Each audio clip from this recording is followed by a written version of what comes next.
All right, y'all, I really want to talk about something serious today, and that's ranch dressing. May you rest in peace. There probably would have been a point in time where I would have hooked up an IV of ranch dressing if I could have, but that probably would have been dangerous and, dare I say, unnecessary.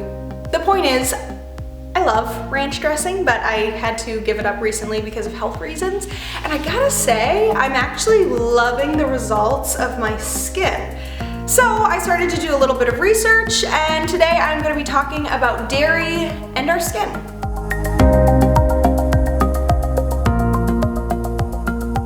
So I've had a lot of clients tell me that they have seen a difference in the skin when they gave up dairy, and I never really thought more about it because, to be honest with you, I just really love cheese. Now that I have given up dairy myself and I started to see kind of my skin being more clear and kind of looking healthy overall, I decided to start digging a little bit deeper into the research, and I did find that there is a correlation with our skin and consuming dairy. When it comes to dairy in our skin, acne kind of seems to dominate the field of research, and there's a couple reasons why.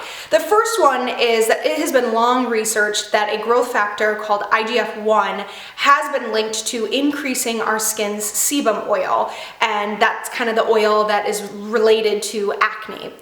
And that same growth factor is also found in milk. In fact, IGF-1 has been linked to being increased during puberty, which, as we all know, is a hot time for adolescents' acne. The other research that I found also is that acne can be caused by androgen hormones or other types of acneic related hormones, and milk does seem to release those comedogenic hormones. But probably what's the most interesting to me, and probably kind of the most inquisitive thing that I came across, was that Western diets are obviously the highest in consumption of dairy. Westerners also make up 80% of the population when it comes to acne, which is huge. So a 2018 meta-analysis, and they were really strict about what studies that they would include in this meta-analysis, published in the Journal of Nutrients, looked at participants from the age of 7 to 30 and if there's any correlation between milk and acne, and they actually did find that there is an increase of acne with an increase of dairy intakes. Specifically, they found that those who would consume 8 ounces of milk a day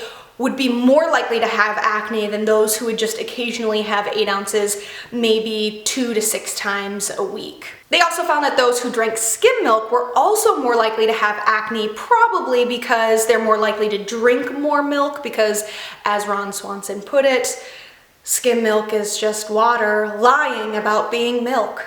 There were other meta-analyses, like for example one published in 2019 in the Journal of Clinical Nutrition, that found very similar results. Beyond just consuming regular old milk, there's also a connection between acne and whey protein.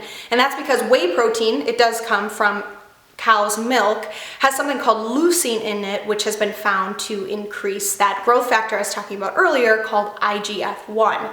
And a lot of studies have looked at those who consume more whey protein are actually going to be more likely to worsen their existing acne or even create the formation of acne to begin with. A lot of studies have actually looked at bodybuilders who consume whey protein are more likely to have acne than those who don't consume whey protein. And they've also looked at teen boys who start to consume whey protein versus those who aren't. They're starting to try to bulk up their gangly bodies, are also more likely to have acne. So here's kind of my overall takeaway from this. First, if you've never experienced acne in a day of your life, I mean, A, I'm not like jealous or anything, good for you. But B, you probably don't have to take much consideration into your dairy habits at all. But if you do struggle with acne, maybe this is something that you can kind of look at. Are you consuming milk on a regular basis? Do you notice a difference when you've kind of gone a couple days or months without dairy? I mean, we're talking about serious changes in the body. I think just skipping milk for 2 days probably won't result in your skin clearing up, but I definitely think give yourself 6 months, see what happens with your skin if you stop drinking dairy. Almond milk's pretty good. I mean, I've definitely struggled with hormonal acne on the lower half of my face, and I've been able to do a really good job of keeping that at bay with retinoids, but I will say since I have given up dairy, I don't feel as dependent on those retinoids to sort of prevent any breakouts. I feel like I can maybe skip a day or two, which I would never. I'd love to hear your thoughts on this subject, if you've ever had any personal experience with dairy in your acne, if you think I'm crazy because mozzarella sticks are the most delicious thing in the entire world. But thank you for watching anyways. And as always, make sure to stay tuned for another video about Thanks for watching, and stay tuned for more videos about skincare backed by science.